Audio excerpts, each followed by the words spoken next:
My motto has always been, anyone can make anything hard. Making things simple is an art form.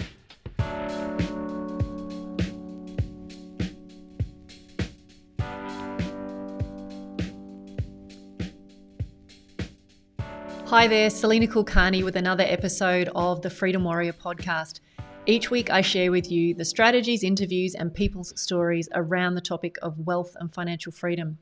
On this episode, I'm super excited to have a great guest, Jackson Millan.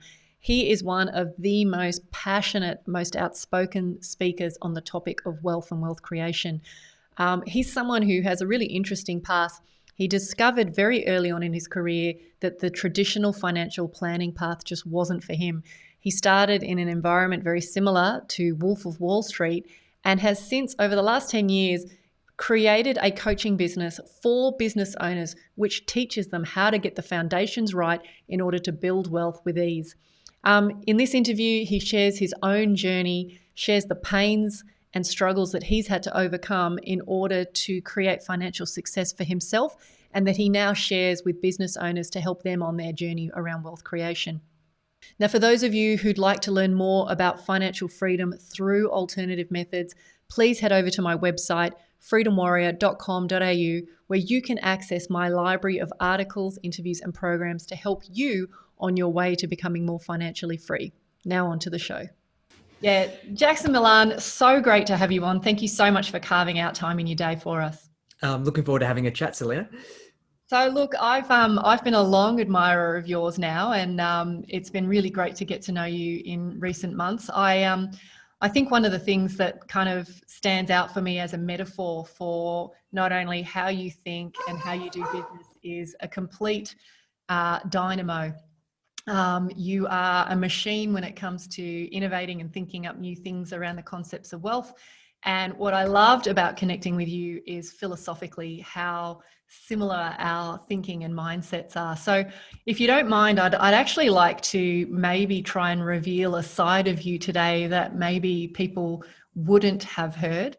So I'd love to really kind of take you back and say, look, tell me a little bit about how money showed up in your home and how that influenced where you are today. I really appreciate that. I'm very honoured, and I appreciate the kind words, Salena.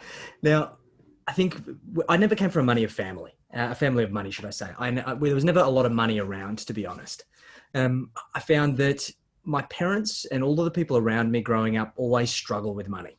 And I found myself at a very early age identifying with this and understanding this, of really having memories, some fond, some not so fond memories of the absence of money. And I also, looking back, saw that there was a lot of instances where entrepreneurship and my kind of destiny to have this kind of positive relationship with money were appearing from a very young age. One of which being when I was around about kind of 3 years old, I went to my mum's friend's house, and he had 2 young daughters. We were playing in the front yard, early 90s, so you could still do that back then without being fearful of getting kidnapped, and just kind of doing what kids do. Now, I remember, as if it were yesterday, I had this memory that came to me, this urge to round up all of my toys, put them into a cart, and then essentially walk door to door and sell my belongings. Wow. And I remember just roping these kids into following me around, going around this neighborhood, knocking door to door, of selling things that kids typically, they're prized possessions. But I had such a relationship with money that I could see the opportunity to exchange my belongings for currency. I don't know how long we were gone. I think it was late afternoon, and I just finished closing a sale, and I saw a squad car rock up out the front of this house. Oh no. My mum jumped out of the back in hysterics, thinking that who knows what has happened, and her wrapping me up in her arms and me having absolutely no idea what I'd done wrong. And I had these instances throughout my entire childhood, but honestly, I never realized that I was going to be an entrepreneur and actually get into the world of finance until much later. My primary passion was actually helping animals.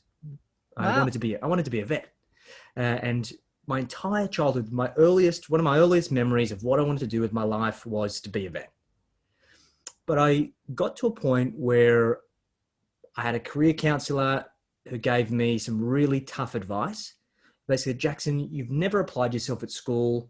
you've not been on the right study path, you're terrible at science, you're not going to make it into your degree in veterinary science. You realize you need to get like a 98.9 UAI to even get into the course. And I'm like, oh, wow. My entire reality kind of hit me in the face. And everything that I thought was going to become my purpose and what I was going to devote my life to had suddenly been torn down in one sentence. So I asked my dad for advice, as most young boys do. And I always took my dad's advice very literally. And my old man was always a do what I say, not what I do type of person. Great at giving advice, terrible of taking it for himself. Mm-hmm. I said, Dad, what am I going to do? What am I going to do with my life? And he goes, well, okay, what do you want to do? And he goes, well, I want to make money. And he goes, okay, if you want to make money, you need to be around money. And I took that in the most literal sense of his advice. And I decided to get a traineeship as soon as I left high school, did my HSC. I got terrible marks. And I said, okay, I'm going to go and try and find a traineeship, knock on doors, do whatever I have to get an opportunity to become a financial advisor. Because I realized and I recognized in my teenage years that I needed to break the cycle of my parents being these really, really hard workers, but never being able to achieve any form of financial freedom. And I thought that financial advice and being a financial advisor would be the solution to that. And was it? It wasn't. I quickly found myself in a role as a trainee financial advisor in a place called the Financial Advice Centre. This was a massive bullpen in the Sydney CBD with about 300 or 400 reps on the phone in hardcore sales environment. It looked as close to the Wolf of Wall Street as you could possibly imagine. Wow. And it was a predatory, toxic environment. I still remember the feeling of walking in there the first day. The culture that was there, it just felt wrong.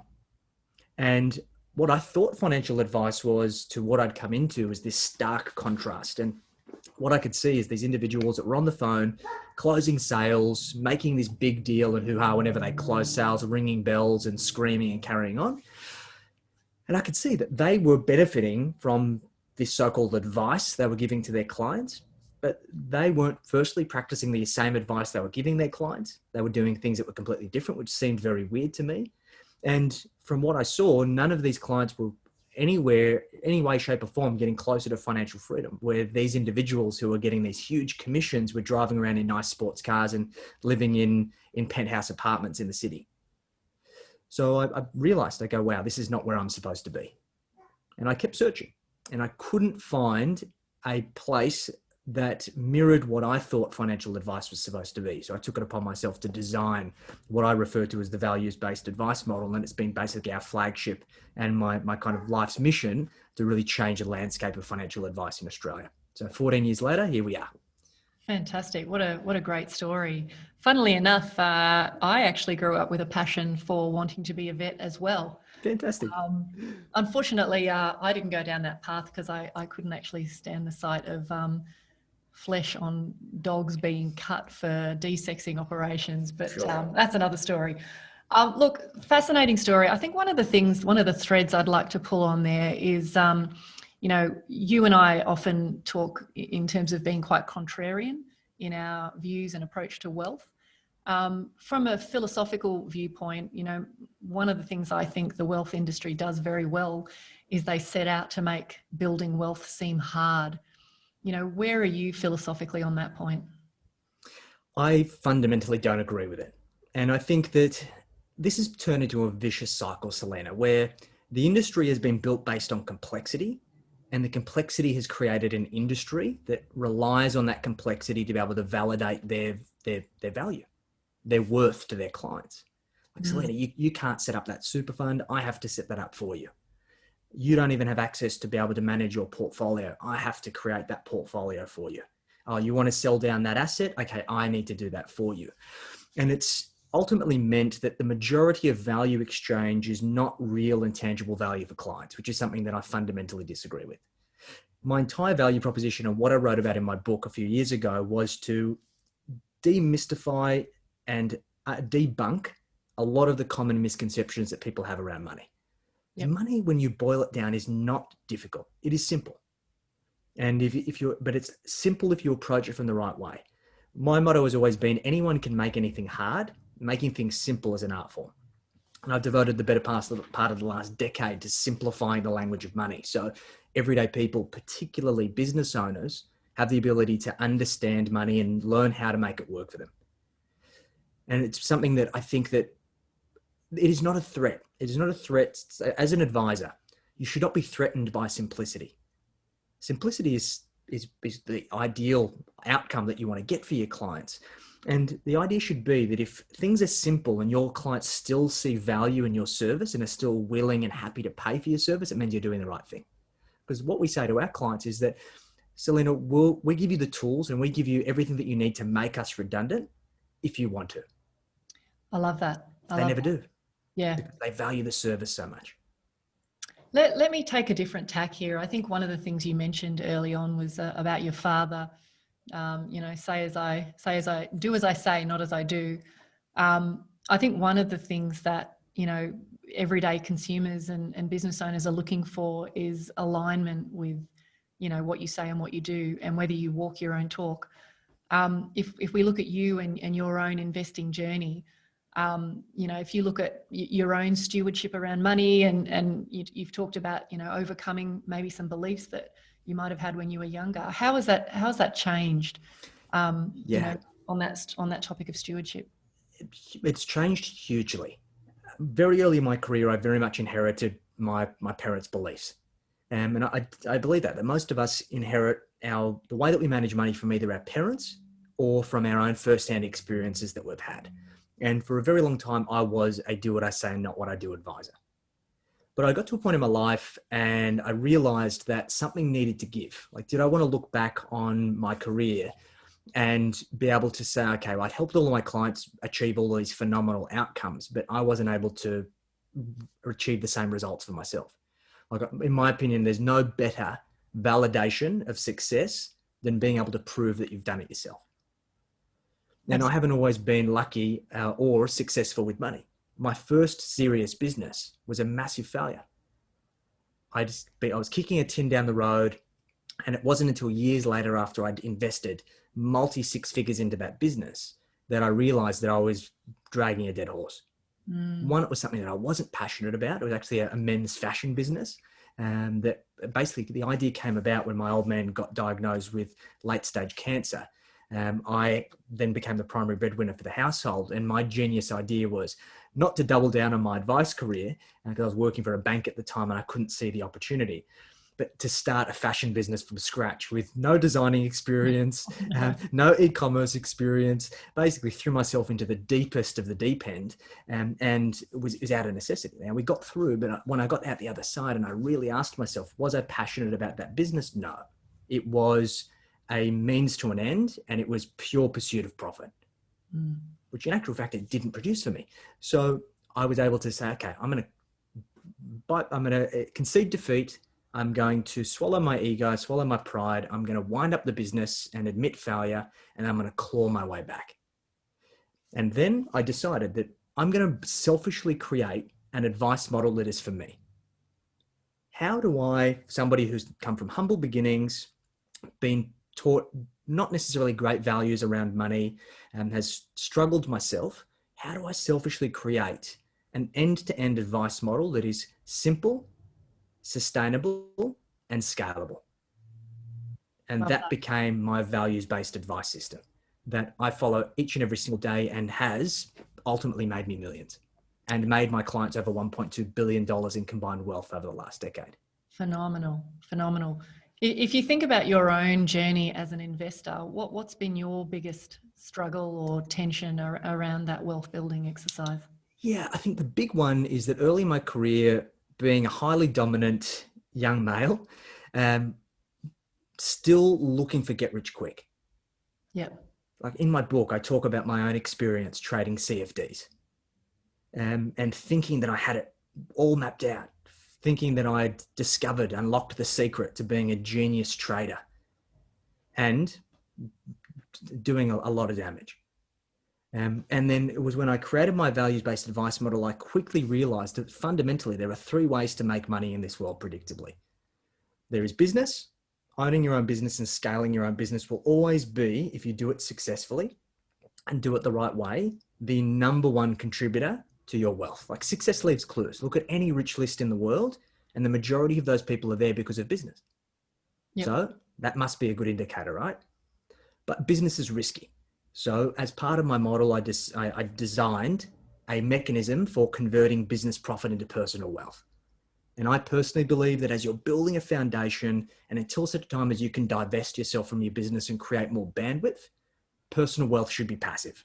And we do that through good quality blue chip property in highly desirable areas that follow the 5 key fundamental factors that drive macroeconomic growth, and index-based and ETF share investment. No stock picking, broad diversification and accumulation play over time, because the mechanism is not the stock picking, it's getting money into the market.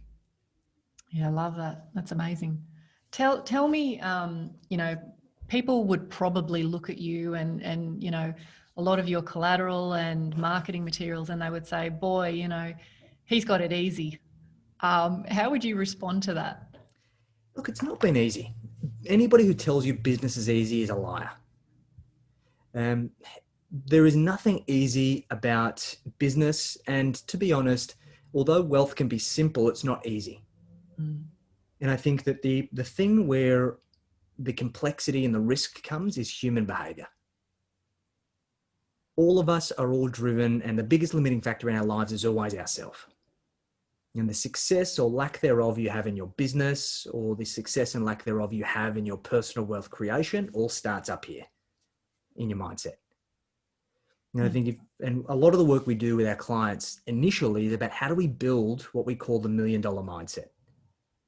And it was when I finally discovered, okay, this is my destiny, this is my purpose, here is how I align purpose to profit. And that I found that although business is not easy, it's extremely difficult, but I'm pursuing a worthy goal, and the tasks that I do, I don't see as work. Although they're difficult, it's like a game for me. I really enjoy it. Absolutely. And it's finding that purpose is so important.